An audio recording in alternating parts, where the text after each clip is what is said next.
आपकी विश्व समाचार अपडेट में आपका स्वागत है। यूक्रेन ने 2026 तक 70 लाख सैन्य ड्रोन बनाने का महत्वाकांक्षी लक्ष्य रखा है। रक्षा उपमंत्री सेर्ही बोयेव ने बताया कि 2023 में 8 लाख ड्रोन के उत्पादन से यूक्रेन ने 2024 में 22 लाख और 2025 में 40 लाख ड्रोन का लक्ष्य रखा है, जो उत्पादन को लगभग दोगुना कर रहा है। हालांकि वास्तविक आवश्यकता कहीं अधिक है।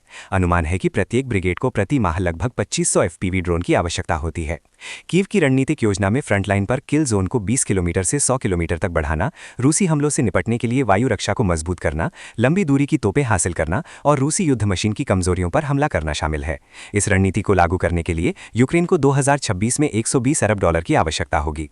इसमें से यूक्रेन $60 अरब आंतरिक बजट और यूरोपीय संघ के ऋणों से जुटाने की उम्मीद कर रहा है, जबकि शेष $60 अरब मित्र देशों की सुरक्षा सहायता से आएंगे।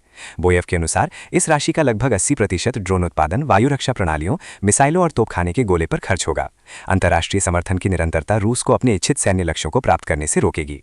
युद्ध में ड्रोन ने यूक्रेन को रूस से मुकाबला करने में मदद की है, लेकिन रूस भी बड़े पैमाने पर ड्रोन समाधानों के उत्पादन में तेजी से आगे बढ़ रहा है, जिससे एक लंबा और तीव्र गतिरोध पैदा हुआ है।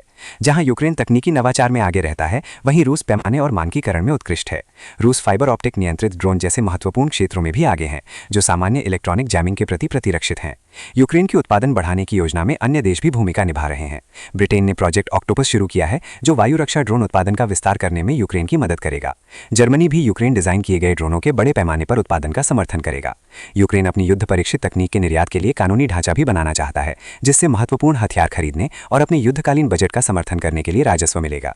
बर्लिन में एक हथियार निर्यात कार्यालय खोला गया है और डेनमार्क में एक समान कार्यालय खोलने की योजना है। सुनने के लिए धन्यवाद।